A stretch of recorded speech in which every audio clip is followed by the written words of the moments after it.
এই বিষয়টা কেউ দেখছে? আপনি মিথ্যা কথা বলছেন, উনি তাই বলেছেন। আমি তো ভাই মিথ্যা কথা বলবো কেন? গভর্নমেন্ট যেটা বলেছে সেটা বলেছি।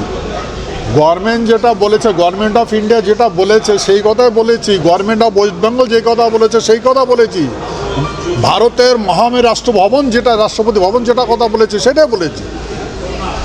যারা এরা জানে না তারা মূর্খের মতো কথা বলে। এই রাজ্য ভাগ কি অবধারিত? আমি তো কতবার বলেছি, আপনি দেখতে পাবেন। বিল পাস হবার পরের কথা বলছি, মানে বিল পাস হয়েছে তারপর কি বলবেন? না, এই বিলের কোনো মূল্য নেই। কি বিল পার হয়েছে আমি তো বুঝলাম না। অখণ্ড বাংলার একটা হিসেবে বাংলার অধীনে কি বা ভারতবর্ষ চলে নাকি? হ্যাঁ, দেখে এটা মূর্খের মতো আলোচনা না। কেন্দ্রশাসিত অঞ্চল হচ্ছে আর কি। অবশ্যই, কেন হবে? আমি যেটা গভর্নমেন্ট বলছে ভাই সেটা আমি বলেছি, আমি তো ব্যক্তিগত কথা বলিনি। হ্যাঁ, তো এটা সাসপেক্ট কোথায় আছে? এমন কথা হলো যা বলছেন প্রস্তাব কী করে হয়? আমরা কি সংবিধানে মহামূর্খ নাকি? সংবিধান ব্যবস্থা আমরা জানি না? এই প্রস্তাব দিয়ে কী হবে? কে শুনবে?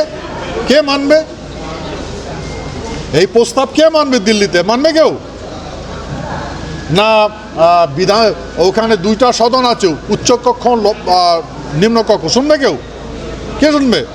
500-র অধিক পার্লামেন্টারি আছে, শুনবে? এর কথা শুনবে? কে শুনবে? মানে রাজ্যের বিলের কোনো গুরুত্ব নেই আর কি। না, এটা হইতেই পারে না। একটা প্রস্তাব কী করে? এটা তো বিলে নয়, এটা প্রস্তাব নিয়ে আসছে। কী প্রস্তাব নিয়ে আসছে? এটা হয় নাকি?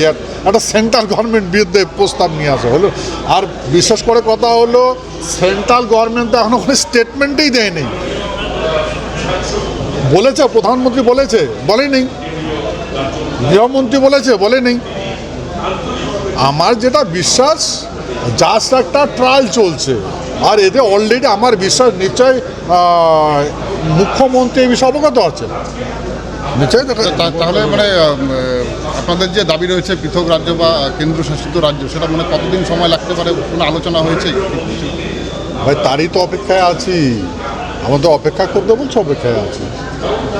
কতদিন বলেছে সম্ভাব্য কিছু? না, এটা বলেনি, টাইম অ্যান্ড ডিউরেশন দেয়নি। এর আগে আপনি বলেছিলেন যে আগামী 24-এর নির্বাচনের আগে যদি এই যে আপনাদের যে ডিমান্ড সেটা যদি মানা না হয়, সেক্ষেত্রে আপনারা যে বিগত দিনে যে বিজেপিকে সাপোর্ট করেছিলেন সেই জায়গা থেকে আপনারা সরে যাবেন এবং অন্য সিদ্ধান্ত। না, আমি তো এই কথা বলিনি। অন ক্যামেরা আপনি বলেছিলেন। না, আমি বলিনি। আমি বলছি লোকসভা আগেই এটাকে করতে হবে, কারণ ওর পিরিয়ডটা এনার লোকসভা পিরিয়ডটা আছে।